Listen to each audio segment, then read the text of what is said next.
नहीं पता इतनी बड़ी सुबह आती है, रात कहाँ चली जाती है, रात आती है, सुबह कहाँ चली जाती है। आपको पता है किसानी का हुनर कुरान बयान कर रहा है, पौधों का तसव्वुर कुरान बयान कर रहा है, शफक का जमाल कुरान बयान कर रहा है, उफक की सुर्खी कुरान बयान कर रहा है, दरियाओं की रवानी कुरान बयान कर रहा है, समुंदर की मौजें कुरान बयान कर रहा है, कश्तियों का चलना कुरान बयान कर रहा है, रात का आना जाना कुरान बयान कर रहा है, दिन का आना जाना कुरान बयान कर रहा है, सूरज कहाँ डूबता है कुरान बयान कर रहा है, सूरज कहाँ से निकलता है कुरान बयान कर रहा है, पहाड़ों की बुलंदी कुरान बयान कर रहा है। को कहते हो वो उसके सोते जो है वो कुरान मुकद्दस की आयतों से फूटते हैं। एक बात मैं आपके सामने और अर्ज कर दूं, आज पूरी दुनिया के अंदर तहकीक और रिसर्च हो रहा है कि जो दो दरिया आपस में मिलते हैं, मिलने के बाद एक का पानी मीठा है, एक का पानी खारा है, एक गदला है, एक साफ है, लेकिन दोनों मिलते वक्त मिसाल के तौर पर जहां गंगा और जमुना को आप मिलते हुए देखें तो वहां भी ये मंजर आप महसूस कर सकते हैं। लेकिन बाज़ाब्ता तौर पर डरबन की सरजमीन पर जो है वो केप टाउन के इलाके में आप ऐसा समुंदर देखेंगे कि अल्लाह अकबर, दोनों का कलर अलग अलग है और दोनों एक साथ मिलते हैं, लेकिन दोनों मिल नहीं पाते और दोनों की मुलाकात आपस में हो नहीं पाती। मिल के बहते हैं लेकिन पानी एक दूसरे के अंदर जो है जम नहीं होता, मिक्स नहीं होता, हुलूल नहीं करता, जबकि पानी की फितरत में हुलूल करना है। तो ये राज क्या है? ये राज आज तक दुनिया की कोई किताब बता नहीं सकी। अगर ये कोई किताब बता रही है वो सिर्फ अल्लाह की किताब कुरान कहता है, मरजल बहरैन यल्तक़ियान बैनहुमा बरज़खुन ला यबग़ियान। अल्लाह फरमाता है ये दो दरिया साथ मिलते हैं, आपस में हुलूल नहीं करते। वजह क्या है? वजह यह कि अल्लाह ने उनके दरमियान एक पर्दे को हायल कर दिया है, एक झिल्ली को हायल कर दिया है। इसी तरह एक आखिरी बात इस ज़िम्न में कहकर आगे बढ़ूं और एंड की तरफ चलते हैं। अल्लाह अकबर, फिरौन की मम्मी जो है, फिरौन के लाशा जो है वो दुनिया के अंदर मौजूद है, म्यूजियम के अंदर। याद रखें, आपको पता है फिरौन की लाश दरिया में डूबी है, दरिया में गर्क हुई है और उसके बाद जो है वो लाश म्यूजियम में है। एक बात आपसे पूछूं, फिरौन की लाश अगर दरिया में डूबी है या फिरौन दरिया में डूब करके मरा है, तो जो दरिया में डूब करके मरता है उसकी लाश बाहर नहीं आती। तो ये सवाल पैदा होता है कि ये लाश आखिर जब ये डूबा है दरिया में तो लाश बाहर कैसे आई? क्योंकि डूब के मरने वाला जो है वो लाश उसकी बाहर आ ही नहीं सकती जब तक कि कोई बाहर ना निकाले। और चूंकि फिरौनी सब के सब गर्क कर दिए गए तो फिर फिरौन की लाश को बाहर निकाला किसने? आपको पता है, अल्लाह अकबर, जब फिरौन की लाश मिली है एक गार के अंदर और जब तहकीक की गई है कि ये मरा कैसे, तो पहली बात ये पता चला कि फिरौन डूब करके मरा। फिर ये तहकीक की गई जब ये डूबा तो निकला कैसे दरिया के बाहर। हर किताब को ढूंढा गया, इंजील, तौरात जो आज दुनिया में मौजूद है, सब मजहबी किताब, किसी किताब में सुराग न मिला। अगर सुराग मिला है तो सिर्फ कुरान में मिला है। अल्लाह कुरान में फिरौन के बारे में कहता है, हमने फिरौन को दरिया में गर्क कर दिया और उसकी लाश को बचा लिया ताकि आगे वालों के लिए वो इबरत हो जाए। इबरत ये कुरान कह रहा है। अल्लाह अकबर, ये दो तीन मिसालें देकर के आपसे पूछना चाहता हूँ, ये साइंसी उलूम है, कौन बयान कर रहे? कुरान। और ये सिर्फ नहीं मेरे भाई, इस तरीके की ढेरों मिसालें हैं, दर्जनों मिसालें हैं। अब आपसे पूछना चाहता हूँ, जब तक ज़ेवरे इल्म से आरास्ता रहे, आप दुनिया पर हुकूमत करते रहे, दुनिया आपकी गुलामी करती रही, तुम ताजदार रहे, दुनिया गुलाम रही, तुम आका रहे, दुनिया गुलाम रही। लेकिन फिर क्या हुआ? दुनिया ने सोचा कि मुसलमानों के पास इल्म है, इल्म की शमा को लेकर ये कौम आगे बढ़ रही है, इसलिए ये कौम तरक्की कर रही है, ये कौम कामयाबी हासिल कर रही है। इस कौम को पढ़ने ना दिया जाए, ये कौम पढ़ेगी नहीं, आगे बढ़ेगी नहीं। एक जुमला याद रखे, पढ़ोगे तो बढ़ोगे, पढ़ोगे तो बढ़ोगे, पढ़ोगे तो बढ़ोगे। अगर पढ़ोगे तो बढ़ोगे, आगे बढ़ना है तो पढ़ना पड़ेगा, जाहिलियत के दौर से निकलना पड़ेगा, जिहालत से निकलना पड़ेगा। अल्लाह अकबर। दुनिया ने सोचा मुसलमान का बच्चा बच्चा इल्म का ताजदार है, इल्म का शाहकार है, मुहक्किक है, मुदब्बिर है, आलिम है, फकीह है। फिर क्या हुआ? उन्होंने कहा इस कौम को अगर गुलाम बनाना है, इनके हाथों से कलम छीन लिया जाए, इनके हाथों से कलम छीन लिया जाए, इनके हाथों से किताब छीन लिया जाए, इनके दिलों से तहकीक का जज्बा छीन लिया जाए। आज आपसे पूछता हूं, पढ़े लिखे लोगों की तवज्जो चाहता हूं। आज दुनिया सर्च नहीं कर रही है, तवज्जो, दुनिया आज सर्च नहीं कर रही है, रिसर्च कर रही है। रिसर्च किसको कहते हैं? पहले जो सर्च किया गया उसको दोबारा ढूंढने को रिसर्च कहते हैं। अब पता चला जब साइंसदान रिसर्च कर रहे हैं तो फिर सर्च करके किसने दिया?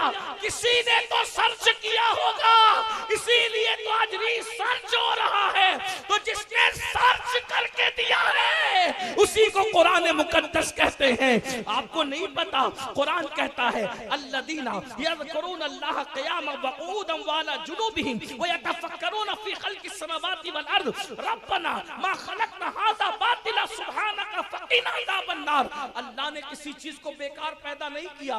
ये आयत मुबारका का आखिरी हिस्सा बता रहा है। पता चला सूरज का मामला इस्लाम बयान कर रहा है, चांद का मामला इस्लाम बयान कर रहा है, सितारों की अंजुमन इस्लाम बयान कर रहा है, गैलेक्सी का निजाम इस्लाम बयान कर रहा है। आपको नहीं पता इतनी बड़ी सुबह आती है, रात कहाँ चली जाती है, रात आती है, सुबह कहाँ चली जाती है। आपको पता है किसानी का हुनर कुरान बयान कर रहा है, पौधों का तसव्वुर कुरान बयान कर रहा है, शफक का जमाल कुरान बयान कर रहा है, उफक की सुर्खी कुरान बयान कर रहा है, दरियाओं की रवानी कुरान बयान कर रहा है, समुंदर की मौजें कुरान बयान कर रहा है, कश्तियों का चलना कुरान बयान कर रहा है, रात का आना जाना कुरान बयान कर रहा है, दिन का आना जाना कुरान बयान कर रहा है, सूरज कहाँ डूबता है कुरान बयान कर रहा है, सूरज कहाँ से निकलता है कुरान बयान कर रहा है, पहाड़ों की बुलंदी कुरान बयान कर रहा है, कहाँ तक घुसे नीचे कुरान बयान कर रहा है,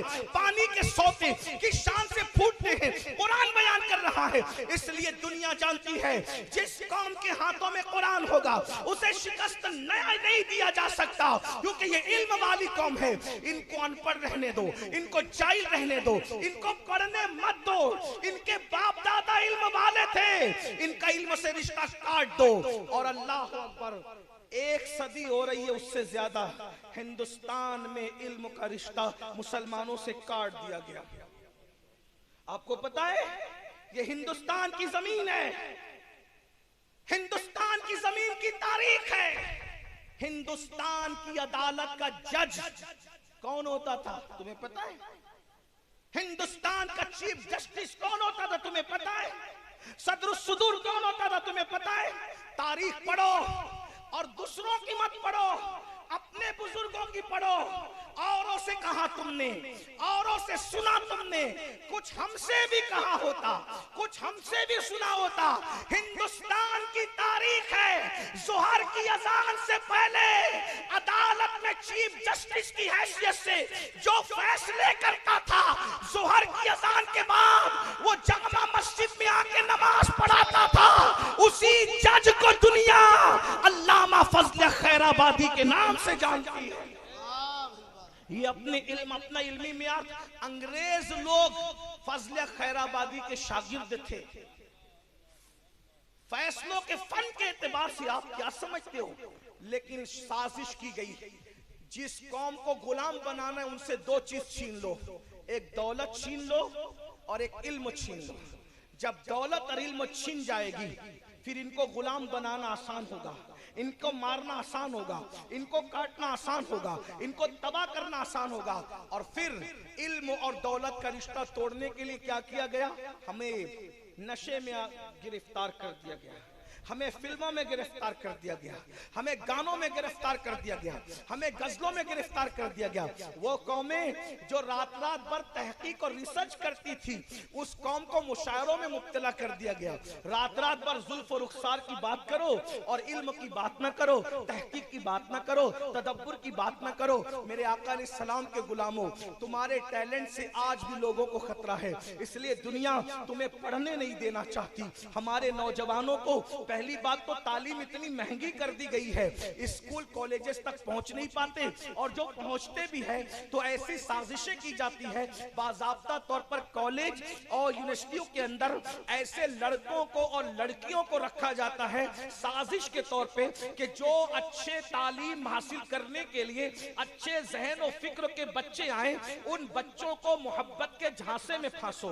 याद रखना, या तो शबाब के जरिए से उनको तालीम से उनकी तवज्जो को हटा लो, या तो शराब और नशे के जरिए से तालीम से उनकी तवज्जो को हटा लो। क्या हो रहा है, आज हमारे बच्चों को पढ़ने नहीं दिया जा रहा है। जो बच्चे पढ़ने जाते हैं या तो हुस्न का शिकार हो जाते हैं या तो नशे का शिकार हो जाते हैं। सुल्तान सलाहुद्दीन अय्यूबी ने कहा था, किसी भी कौम को तबाह करने के लिए मिसाइल और हथियार से ज्यादा अगर खतरनाक कोई चीज है तो वो शराब और शबाब है। अगर किसी कौम को शराब और शबाब में मुब्तला कर दिया जाए तो फिर उस कौम को मारने के लिए हथियारों की जरूरत नहीं रहती। अफसोस, आज मेरी कौम को क्या हो गया, पहली बात तो बच्चे पढ़ते नहीं, और जो बच्चे पढ़ने जाते हैं या तो वो किसी की मोहब्बत का शिकार हो जाते हैं या तो वो नशे का शिकार हो जाते हैं। ऐ मेरी कौम के जवानों, खुदा के लिए अपनी हाल पे रहम करो।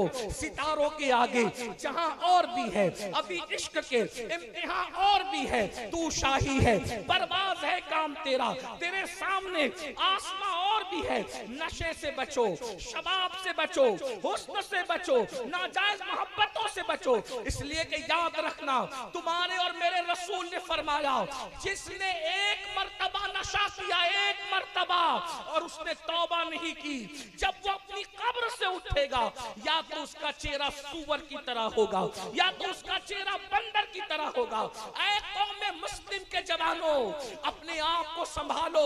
दुनिया ने साजिश के तौर पर तुम्हारे दरमियान दरक का नशा, हेरोइन का नशा, गोलियों का नशा, शराब का नशा, अलग अलग नशे को प्रमोट करना शुरू किया है। और आप जानते हैं कोविड के बाद से तालीमी मामले में और गिरावट आई है, क्योंकि मैं खुद भी एक मीडियम इंग्लिश स्कूल का चेयरमैन हूं और जूनियर कॉलेज का भी चेयरमैन हूं अल्हम्दुलिल्लाह। हालांकि इस एतबार से हम अपना तारुफ कभी कराना पसंद नहीं करते। हमारा तारुफ ये है, अल्लाह अकबर, बसिद को सफा गश्त बेचारा जामी, गुलामे गुलामाने आले मोहम्मद। हमने खुद स्कूल कायम किया है अल्हम्दुलिल्लाह। सुन्नी दावत इस्लामी के 15 से जायद स्कूल मीडियम इंग्लिश स्कूल चल रहे हैं। अल्लाह का शुक्र है, तालीम के मामले में हम मेहनत कर रहे हैं, इसलिए कि हम जानते हैं अल्लाह के रसूल अलैहिस्सलाम ने 23 साल की कलील मुद्दत में जो पूरे अरब के अंदर इंकलाब पैदा किया था, वो खालिस इल्मी इंकलाब था। नमाज का हुक्म आने से पहले, रोजे का हुक्म आने से पहले, ज़कात का हुक्म आने से पहले, सिला रहमी का हुक्म आने से पहले, सबसे पहले जो आयत नाजिल हुई है वो कौन सी है? इक़रा बिस्मि रब्बिकल लज़ी खलक़ खलक़ल इंसाना मिन अलक़। ये आयत मुबारका पढ़ने से ताल्लुक है। पढ़ो अपने रब के नाम से। मेरे भाइयों, दीनी तालीम भी पढ़ो, और जिसे लोग दुनियावी तालीम कहते हैं, हम तो दीनी और दुनियावी तालीम में फर्क नहीं करते। हर इल्म कुरान से निकला है, हर इल्म के सोते कुरान से फूटते हैं, हर इल्म का सरचश्मा कुरान है। लेकिन लोगों ने तफरीक कर दी अगर है तो ठीक है, लोगों ने तफरीक की है तो सुन ले। दीनी तालीम भी हासिल करो और दुनियावी तालीम भी हासिल करो, और दीनी तालीम भी अपने बच्चों को दो और दुनियावी तालीम भी दो। कितनी दुनियावी तालीम इतनी दो कि ग्रेजुएट से कम कोई बच्चा या बच्ची नहीं रहने पाए, और दीनी तालीम इतनी होनी चाहिए कि घर में बच्चा पैदा हो तो अज़ान हम खुद ही दें, और किसी का इंतकाल हो जाए तो जनाजा भी हम खुद ही पढ़ाएं। हमें किसी मुअज्जिन की जरूरत ना हो, हमें किसी इमाम की जरूरत ना हो, खुद कफील बनो। मगर हालात इल्मी गिरावट के ये है, हम इतना इल्मों से दूर हो चुके हैं कि दीनी इल्म की गिरावट का हाल ये है, अल्लाह अकबर, कि घर में बच्चा पैदा होता है है तो भी कहते बुलाओ मौलाना को, बुलाओ मौसिन को, बुलाओ पीर साहब को। क्यों? घर में बच्चा पैदा हुआ तो अजान देने की औकात नहीं है, और बाप मर जाए तो नमाज़े जनाजा पढ़ना नहीं आती। कैसे मुसलमान हो? अल्लाह अकबर। एक वक्त वो था दी अजाने कभी यूरोप के कलीसियाओं में और अफ्रीका के तपते हुए सहराओं में, दश्त तो दश्त है, दरिया बिना छोड़े हमने, बहरे जुल्मात में दौड़ा दिए घोड़े हमने। अरे तुमने अफ्रीका के सहराओं में अजान दी थी, कलीसियाओं में अजान दी थी, तुम सहराओं में और कलीसियाओं में क्या अजान दोगे? अब तो तुम अपने घर में अपने बच्चे के कान में अजान देने की सलाहियत नहीं रखते। कहते हो तबाही की वजह क्या है? तबाही की वजह यह है, कल तक तू कलीसिया में अजान दे रहा था, अब तू अपने घर में अजान देने की सलाहियत नहीं रखता। अल्लाह अकबर। जिस कौम का हाल ये हो कि अपने बाप का जनाजा खुद ना पढ़ सके, वो कौम कैसे तरक्की कर सकती? अपने बच्चों को तुमने बिजनेसमैन तो बना दिया, क्या अपने बच्चों को मुसलमान भी बनाया? कितना कम नसीब है वो बाप कि सारी दुनिया जनाजा पढ़े और उसका बेटा उसका जनाजा न पढ़े, तो तुम्हारी जिंदगी पर तूफ अफसोस है। कमा तदीन तुदान। बच्चा पैदा हुआ तो बाप कान में अजान देने के काबिल न था, और बाप मर गया तो बेटा जनाजा पढ़ने के काबिल न था। ये हाल है। फिर कहते हो कि हम तबाह क्यों रहे, बर्बाद क्यों रहे? कम से कम इल्म दीन इतना सीखो, इतना इल्म दीन सीखो, और अपनी बच्चियों को के इल्म का माहौल ये हो, इल्म का माहौल कि घर में बच्चा पैदा हो तो अजान हम देंगे, फातिहा हम करेंगे, कुर्बानी हम करेंगे। माज़अल्लाह में उलमा से दूर करने की बात नहीं कर रहा, मैं आपको खुद कफील होने की बात कर रहा हूं, अपने पैरों पे खड़ा करने की बात कर रहा हूं। और दुनियावी एजुकेशन इतना हो कि कम से कम ग्रेजुएट होना चाहिए हर बेटा बेटी। आप कहते हैं मौलाना नौकरियां नहीं मिलती। हम नौकरी के लिए इल्म हासिल कब करते हैं? हमने कभी इल्म का हासिल नौकरी के लिए नहीं किया, हम तो सलाहियतें पैदा करने के लिए इल्म हासिल करते हैं।